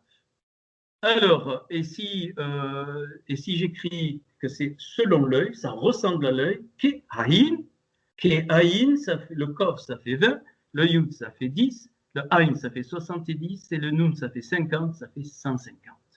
Donc, ce qui ressemble à Kanaf, c'est ce qui ressemble à l'œil. Donc, pour moi, ça représente la vue spirituelle. Tu mets tout ce que tu veux dans la vue. Et donc, la Yérida. La Yérida, la valeur, c'est 37. Ben, il faut un petit peu chercher, mais c'est très facile. Le premier mot qui fait 37, c'est Abel. Abel, c'est quoi? C'est celui qui est insignifiant, c'est-à-dire qu'il ne voit pas comme les autres. Il ne voit pas les détails, il voit l'essentiel. C'est ça que ça veut dire Abel, il voit l'essentiel, donc il a l'œil aiguisé. Et puis, il y a, vous savez, les fameux Urim et Tumim, certains, on ne sait pas ce que c'est, mais les Urim, c'est les lumières. Eh bien, c'est dans Genèse 27:7, il est parlé de ces lumières, et il est dit, donc... pardon, pas Genèse 27:7, dans 1 Samuel 28:8, il est parlé qu'ils avancent avec les lumières, donc Béurim, et Béurim, eh bien, la valeur de Béurim fait 259, c'est-à-dire 7 fois Yérida, 7 fois 37. Donc, les lumières qui sont relatives à la vision spirituelle, et ainsi de suite. Alors, que je vous dise, ça a été très, très fort en moi, chaque sens a en moindre tous les autres sens. Vous allez comprendre. C'est-à-dire que l'oreille peut voir, l'oreille peut toucher, vous allez dire il est fou. Non, réfléchissez. Réfléchissez, vous verrez. L'oreille peut voir, l'oreille peut toucher, l'oreille peut sentir et l'oreille peut goûter, même si elle ne goûte que des sons. Pareil, dans chaque sens, il y a tous les autres sens plus ou moins développés. C'est pour ça que la vision de la Torah est forcément holistique. Je me bats avec ça parce que j'en ai marre de récupérer des trucs de la religion qui ont rendu la religion est individualiste et elle coupe tous les autres. On va à son culte tout seul, on est bien, on rentre chez soi, on a fait sa salade de débile. On est complètement à côté. Ton propre corps, il est holistique. Chacune de tes cellules contient tout ton corps. Tu le sais, ça c'est pas moi, c'est les biologistes qui vont te le dire. Ça a été démontré sans problème. Et c'est pareil pour l'ensemble d'individus que nous formons une partie du corps du Mashiach. C'est-à-dire, vous êtes en moi et on est en vous. Et il y en a d'autres qu'on ne connaît pas et qui sont dans le Mashiach. Donc, chaque sens a tous les autres sens à lui. Mais bien sûr, la vue, eh ben, elle a le sens de la vue beaucoup développé. C'est pour ça qu'on parle de vue spirituelle, d'ouïe spirituelle, de vue intérieure, d'entendement intérieur. C'est pour ça qu'on parle de ça. qu'on sent quand on dit ça sent mauvais, c'est pas une odeur qui vient, ça sent mauvais, ça veut dire quelque chose de négatif va arriver. Pourquoi on dit ça? Il faut réfléchir un peu d'où ça sort, mais ça, tout vient de là. OK. Deuxième niveau, là vous avez la démonstration, comme ça vous ne pouvez pas le réfuter. Vous allez dire, mais on te croit, Christian, je ne suis pas sûr parfois. Hein. Excusez-moi, mais voilà. OK. Alors, deuxième niveau, eh on passe à la raya. Alors, la raya, eh j'ai trouvé que c'était Tsipor. Alors, Tsipor, c'est l'oiseau. Hein. Non, oui, c'est bon. Donc, Tsipor, c'est l'oiseau, mais c'est celui qui gazouille aussi. C'est celui qui parle. Tsipor, Tsipora, c'était la femme de Moshe, c'est elle qui parlait. Enfin, elle parlait de 376, la valeur. Alors, si vous voulez, je fais le détail chaque fois. Tzadé 90, P 80, Vav 6 et Resh 200. Ça fait 376. Voilà. Eh bien, c'est exactement l'expression Keamor l'épée, c'est-à-dire selon la parole pour la bouche. C'est exactement, ça fait 115 plus 261, ça fait 376. Et donc, c'est le goût. Le goût. Hein, la parole. Alors, bien sûr, on goûte la parole, mais on goûte aussi des aliments. Donc ainsi de suite. Et Raya, ça vaut 23. Eh bien, 23, c'est bon goût. Donc, Vetov, ça fait 23. Je vous l'ai mis et c'est bon. Et puis, alors, un terme unique, quand Isaac demande, c'est le seul endroit où il y a ce mot, quand Isaac demande donc, à Ésaü de lui faire un plat, en fait, c'est Jacob, il lui dit, apporte-moi un plat, un mets que je veux goûter. Et bien, c'est le mot abia. C'est le seul endroit où ça apparaît. Jamais on dit ça, on dit l'air, les rats, ainsi de suite. C'est le mot abia, où on dit beau venir. Mais là, abia, c'est apporter, en fait, donc un mets, apporter un plat que tu vas déguster. Eh bien, ça fait 23 aussi, Genèse 27, 7. Donc, le goût correspond donc à la raya. C'est pour ça qu'on parle du goût de la vie. La raya. C'est pour ça qu'on dit je n'ai plus de goût à la vie. Raya. C'est clair?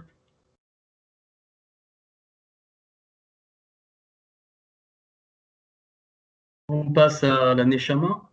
La neshama, eh bien, c'est les volatiles ouf. Hein, le mot ouf, Ain qui fait 70, donc Vav, donc c'est Louis, hein, la ligne de Louis. Le Vav qui fait 6 et le P qui fait 80, ça fait 156. Et ça, c'est quoi? C'est le lève à Zinou, le cœur de notre oreille. 124 plus 32, ça fait pile 156. Donc, c'est l'ouïe, la neshama, c'est là où tu entends, c'est là où tu comprends, c'est là où tu réfléchis, c'est là où tu lis, c'est là où tu comprends les mots, c'est là que tu étudies, c'est toute la neshama, c'est là que tu réfléchis sur les choses de Hachem, ainsi de suite. Et donc, et en plus, pour eh bien l'expression qu'est un neshama, c'est-à-dire selon la neshama, suivant le principe de la neshama fait 420. Je vous ai mis à droite. Donc, et c'est donc chez Mei, c'est-à-dire j'entends, je comprends. Shema, puis tu rajoutes le yud, c'est j'entends, je comprends.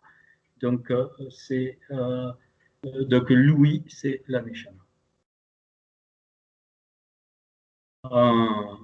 Puis on passe à la Ruach, qui est l'odorat. Donc c'est la bête vivante, Behema Raya, la bête vivante, 81. Af, c'est le nez, la narine, c'est fait 81. Le P, c'est 80, mais ça, c'est la Torah, c'est trop beau. Et le Aleph fait 1, donc c'est là où tu respires, c'est la Ruach, c'est le souffle. Et aussi, donc, c'est bon, tu peux aussi avoir cette expression avec les narines en lui quand il crée l'homme. Donc c'est B.A. ouf, B.A. il faut, donc beau pour lui, pardon, B.A. live, B.A. five pour le je suis fatigué. Donc avec les narines en lui, eh bien ça fait 214, c'est-à-dire 2 fois 107. Et donc,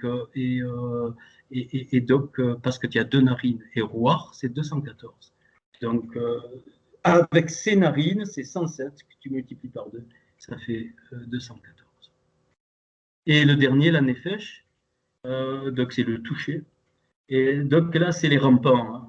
On le comprend, les rampants, parce qu'il est dit à Romesh Remesh dans le texte de Noé, ça veut dire les rampants qui vibrent. Tu peux le traduire ramper, mais vibrer, c'est vraiment le principe de la peau, donc c'est le toucher.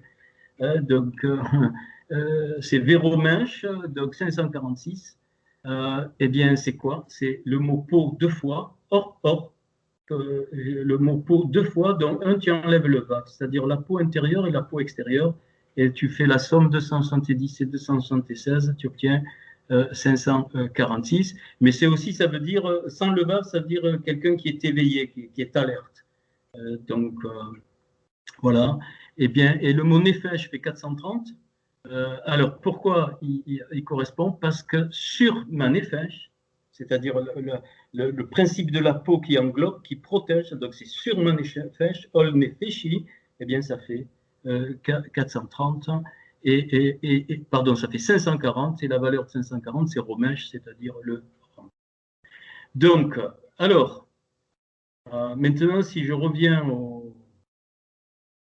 Je vais passer aux questions. Alors, prenez l'autre fichier.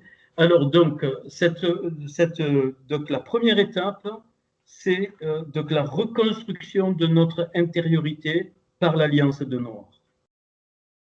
C'est-à-dire symbolisée par l'alliance de Noir. Alors, pensez qu'en Yeshua, toutes les alliances sont accomplies. Alors, eh bien, dans chaque partie, donc, il y a l'âme de l'âme, c'est-à-dire, on va dire, le sens de l'essence. Donc, il y a donc, comme on a dit, la vue, l'ouïe, ainsi de suite. Donc, il y en a 5. Et donc, alors, on va les faire. Après, vous pouvez développer. Je vais faire les 5 premiers. Donc, Sukkot, c'est l'attente. L'attente, c'est la protection, le creux du rocher, donc ça correspond à la nefesh. Donc, c'est eh bien, hein, c'est notre vie, nefesh, c'est la partie la plus, donc la plus donc, extérieure, j'allais dire. Donc, c'est le toucher. C'est pour ça qu'on doit être mis dans le creux du rocher. Excusez-moi, je suis un peu fatigué, mais ça va. Ok. Ouais, après. Alors, puis, donc, la deuxième. Alors, Sukkot, les tentes. Alors, beaucoup de passages sont relatifs aux tentes, les tentes d'Abraham. Alors, ce n'est pas le même mot, parce qu'il y a une tente qui est spirituelle, qui représente la partie spirituelle, c'est Sukkot, et qui sont pour le peuple. Et puis, les tentes individuelles, qui sont Hélé, mais qui ont une correspondance.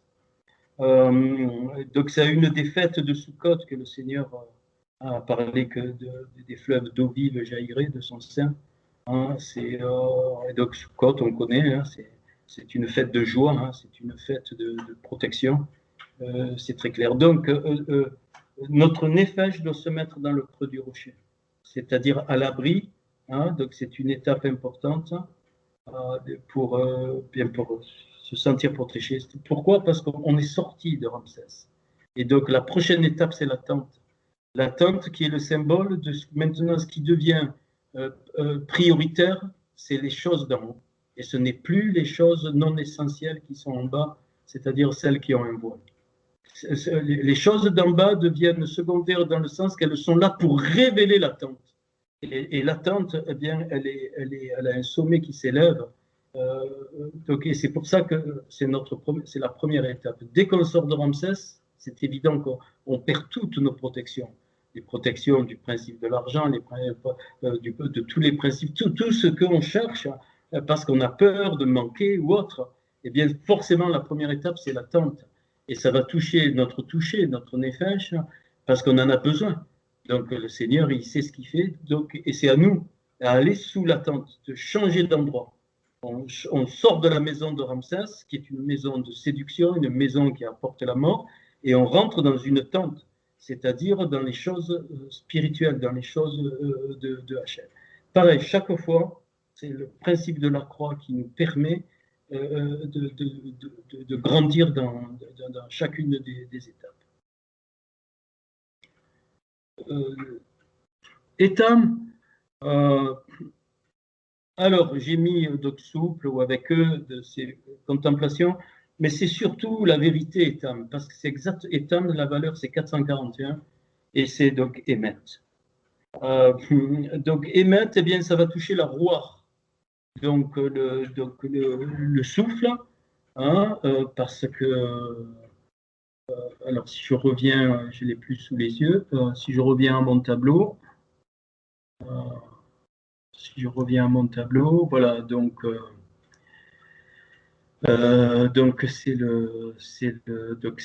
l'odorat, hein, donc l'odorat, donc le sens, hein, donc l'odeur, hein, l'odeur spirituelle.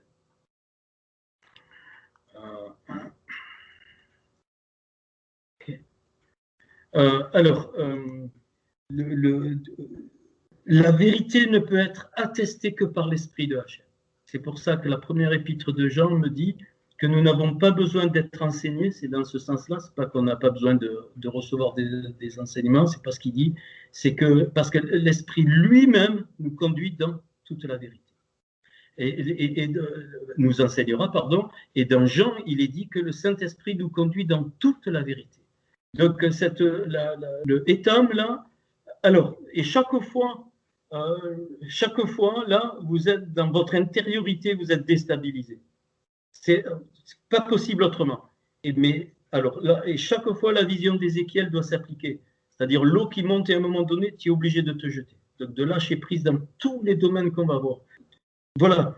Donc, le Saint-Esprit, l'Esprit, la roire, le souffle vous conduira dans toute la vérité. C'est lui qui le fait. C'est pas ta vérité à toi, c'est pas ce que toi tu as conclu, c'est pas tes acquis, c'est pas ta théologie, c'est pas, non, c'est la vérité qui est propre à toi, celle que Hachem te révèle, mais aussi propre pour le corps. Et on n'a pas toute la vérité. En Yeshua, il y a toute la vérité, mais il nous donne une part de la vérité à chacun et au corps. Personne n'a tout, ça n'existe pas, sinon il n'y aurait pas la notion du corps. Donc ça aussi, donc ça reconstruit notre roi. La troisième, après on pourra. Ça les pirotes, donc la bouche de la liberté. Arot, c'est les cavernes. Donc on avait vu qu'il y avait deux cavernes fondamentales, l'orgueil et le mensonge. Donc c'est sortir des cavernes. La liberté, c'est sortir des cavernes. Donc sortir de l'orgueil, sortir du mensonge philosophique évidemment, du mensonge de la Torah, c'est-à-dire ce qui est falsifié, ce qui est tordu, qui a toujours, comme quand le Nahash s'est présenté, hein, il a dit une vérité et puis il a rajouté un truc et elle s'est laissée avoir par la vérité. Elle dit mais ça c'est ok, et puis hop, voilà. Il a dit mais quand tu vas prendre, les yeux vont s'ouvrir, ce qui était vrai. Mais il n'y a pas dit qu'ils allaient mourir. Il lui dit non, tu ne mourras pas. Regarde, moi je touche aussi, tu peux y aller, vas-y. Et c'est comme ça qu'elle s'est laissée avoir. Donc ces cavernes sont fondamentales. On a tous ces deux cavernes. Pourquoi? Depuis la faute d'Adam Arishon, donc l'orgueil et le mensonge. Alors l'orgueil peut être très très subtil, hein, et donc le mensonge aussi. Et donc l'humilité, c'est pas dire oh, moi je suis bon à rien, je suis humble. Non. L'humilité, c'est découvrir ses capacités, c'est donc faire ce voyage intérieur comme Abraham et découvrir ce que Hachem a mis à nous et vous connaissez maintenant. Hein, donc, et les développer. Donc, donc pourquoi donc le Seigneur dans Corinthiens, enfin, au travers de Paul, il parle de quoi? Il dit, je veux connaître au milieu de vous, messieurs et mesdames, les Corinthiens, de tout ce que vous voulez, que le Machiar est le Machiar crucifié. Le Machiar, c'est la vérité. Donc, face au mensonge, et crucifié, il s'est humilié pour briser l'orgueil que Satan a introduit. C'est l'orgueil hein, que Satan s'est rebellé dans le sens qu'il a voulu avoir encore plus. C'est par l'orgueil et son propre mensonge. Il y a cru. Enfin, il a cru que c'était possible. Ça, c'est terrible, c'est quelque chose de terrible. Et donc là, on rejoint dans cette dimension-là de la Neshama, la Hemuna et donc le Emet qui sont collés donc, avec celle de tout à l'heure. Donc la foi et la vérité, on le sait, donc la Hemuna a pour origine la vérité. Enfin, vient de la parole de Hachem et ta parole, c'est la vérité, Jean 17, 17. Puis là, alors, une étape dans l'intériorité qui est comment dire, incontournable, Mara, c'est-à-dire alors la souffrance, l'amertume, c'est pareil, c'est la souffrance, pas dans le sens souffrir pour souffrir, c'est pas ça du tout. C'est quoi? C'est quand il y a un grandissement spirituel qui fait que ta neshama va tirer sur ta nefesh, et donc ça va tirer et ça va créer un déséquilibre qui va entraîner la souffrance parce que tu es en train de grandir. C'est les crises de croissance spirituelle. Le premier épître de Jean en parle, il s'adresse aux pères, il s'adresse aux gens, aux jeunes gens, et il les exhorte donc à persévérer. Job est le type de la souffrance, on ne va pas reparler, enfin on va en parler plus tard. Tu ne peux pas comprendre. Il y a des épreuves que tu ne peux pas comprendre. Tu oublies. Pierre dit clairement qu'il ne dit pas de souffrir parce qu'on a été mauvais, ainsi de suite, mais que ceux qui sont des justes, ainsi de suite, et qui souffrent, eh bien, qui s'attachent au fidèle Créateur, parce que c'est suivant la volonté de Hachem qui souffre. Alors, ce n'est pas que le Seigneur envoie des malédictions, ce n'est pas ça du tout. C'est qu'on est dans le principe de la raya, là. On est dans le principe de la vie, de la vie d'en haut. La raya, c'est l'interface entre la Yerida et donc la Neshama, c'est-à-dire c'est ce qui communique la vie d'en haut. Et cette dimension nous permet même de ne plus avoir peur de la mort, de ne plus avoir peur des maladies, de ne plus avoir peur de rien du tout, absolument rien. C'est un lâcher-prise total, quoi qu'il arrive, que je n'ai pas évidemment provoqué ou qui n'est pas la conséquence d'un de mes actes. Eh bien, Barurata Hachem, tu es la source de la bénédiction, tu es la source de la brora, je ne comprends rien, mais tout, absolument tout, même des maladies qui ne partent pas, ce n'est pas un souci. Et le Hachem, il s'en glorifie dans le monde spirituel, c'est ça qu'il faut comprendre, parce que tout est imbriqué, bien aimé. Ce n'est pas parce que c'est la première étape de l'intériorité que ça ne touche pas tout, ça touche tout le reste, ça touche ton rayonnement, ça touche ta frontière, ça touche tous les 5 niveaux de l'âme qui sont dans l'intérieur, c'est-à-dire les 8 là qu'on vient de voir. Bien-aimé. Donc, réjouis-toi. Bien sûr, si tu peux être guéri, gloire à Hachem. Si tu peux, mais c'est pas, si tu ne l'es pas, tu ne l'es pas. Tu fais ce que tu veux. Des fois, il envoie des médecins, je parle que de la guérison, mais il y a plein d'autres guérisons, les guérisons de l'âme, des gens tourmentés, des dépressifs. Tu vas rayonner quoi à l'extérieur si ton intériorité n'est pas assise dans cette étape-là? Tu vas rayonner quoi? Les gens, ils vont partir en courant. Tu crois qu'ils n'en ont rien à foutre de la religion, et tant mieux. Mais alors, rien à foutre. Hein. Tu vas leur dire, je prie pour toi, ils vont te dire, non, surtout pas, parce qu'il n'y a pas de fruits. Donc, ça ne sert à rien du tout. Comprends? Hein, et ça, celui qui n'a pas souffert dans certains domaines, il ne peut pas comprendre la souffrance de l'autre dans ce domaine. C'est clair, on a tous des niveaux de souffrance, hein, que ce soit le rejet, l'incompréhension, la solitude dans le corps. Il y en a des paquets de manque d'argent. Je sais, moi, ce qu'il peut y avoir, quoique ça ne devrait plus l'être, ça. Et donc, cette étape-là touche notre raya. C'est-à-dire, ça va nous permettre de retrouver le goût à la vie. C'est le goût, hein, la raya. Le goût, quoi qu'il arrive, le goût. Ben, je suis heureux, non pas pour être heureux bêtement, sourire gypse. Non, tu pleures dans la souffrance, tu peux pleurer. Mais au plus profond de toi, la raya n'est pas touchée, la raya n'est pas enfermée. Donc la raya est libre de tout ce qui peut arriver. Ok. Et puis le dernier, le dernier, c'est Elim. Elim, ça c'est les yeux, hein, c'est la vue. Qu'est-ce qu'ils ont vu à Elim? Ils ont vu les 70 palmiers et les 12 sources.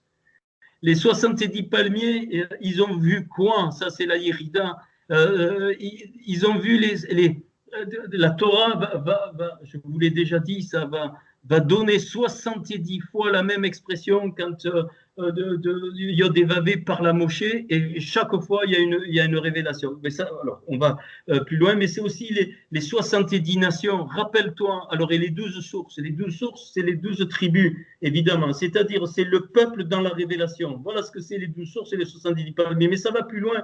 Parce que quand le Seigneur il a envoyé ses disciples, rappelle-toi, il a pris les 12 et il a pris 70 autres. Donc, prophétiquement, il est en train de donner la vue. Il est en train de donner la vue et lui dire, tu es la Yérida, tu es l'enfant unique en moi. Et donc, forcément, tu vas vivre dans la révélation, forcément dans la révélation de Hachem, mais forcément dans le corps, dans les 12. C'est pour ça qu'il y a 12 apôtres et 12 tribus, bien aimés, qu'il y a eu les 70 palmiers, les 70 disciples. Et donc, ça veut dire quoi? Ça veut dire que toutes les facettes de la révélation, elles sont à personne. Il les donne comme il veut, suivant. Et là, on rejoint toute l'expression des dons de Paul, qu'on fera un jour, qu'on finira, que j'ai jamais fini parce qu'on n'a pas le temps, mais qui sont pas forcément. Il n'y a pas que les dons exprimés. Et quand il exprime ça, Paul, ça touche tous les domaines. Absolument tout, des dons dans le vécu, dans le travail, ça fait partie de ça, mais on n'a pas, quand voilà, ça touche pas que les dons spirituels qu'on exprime. C'est pas vrai, c'est faux, c'est un faux message. Ta vie devient un don, ce que tu peux faire, n'importe quoi. Et donc ça, c'est ta Yérida, c'est-à-dire c'est l'unicité. Alors, le mot Elim, c'est la racine, c'est le chêne, c'est pareil, c'est la force, c'est la victoire, et c'est la même valeur que Elohim. 86, c'est le principe créateur, le principe de la Yérida, le principe des lois créatrices. Et cette étape-là est bientôt recréée jusque dans ta Yérida, ça veut dire dans ton identité spirituelle, bien aimé. Toujours par quoi? Par le principe de la croix. Donc on va s'arrêter à cette étape du premier niveau, c'est-à-dire de l'intériorité. Hein, et donc la première chose, comme Abraham, l'Echlera, va vers toi, pour que cette étape de l'intériorité qui est en noir dans cette arche, ou un nouveau langage, il faut absolument qu'un nouveau langage s'établisse en toi dans le Kéli, sinon tu n'es pas né de nouveau. C'est pas, mais c'est pas un reproche, bien aimé, mais quelle idiotie j'ai vu dans les églises, tu lèves la main, tu es né de nouveau, mais c'est pas vrai. Personnellement, je suis pas né de nouveau comme ça. Ça a été, il s'est passé juste l'ouverture et ça fait tout seul. Et tous, on n'est pas nés de nouveau de la même façon. Il y en a qui n'ont jamais rien senti, mais qui sont nés de nouveau parce qu'on reconnaît l'arbre aux fruits. Comprenez ce qui est en train de dire. Et cette étape, elle est fondamentale. C'est l'intériorité de ton être qui est limité par l'enveloppe qu'on appelle le corps, c'est le Kéli. Et il faut se vider, bien aimé. Dans le sens l'ouverture totale. Tu ne peux pas échapper à ces étapes, c'est pas possible. C'est pas possible. Tu vas devenir un monstre, tu vas être difforme. Ça, c'est vrai pour nous, mais c'est vrai les uns avec les autres. Ça n'a pas de sens sinon. Ça n'a aucun sens. Tu veux rayonner, pourquoi faire s'il n'y a personne autour de toi? Dis-moi, tu es narcisse? Tu veux rayonner de quoi? Si le rayonnement n'a de sens que c'est parce que les autres existent, bien aimé, oui ou non? Ou alors je deviens fou, ça sert à quoi? Tu crèves, hein? Tu rayonnes pourquoi? Tu veux donner pourquoi? Pour qui s'il n'y a personne? Bien aimé. Voilà. Alors voilà pour ce petit message que j'ai pas voulu trop long parce que ok. Voilà, je vais le stopper là.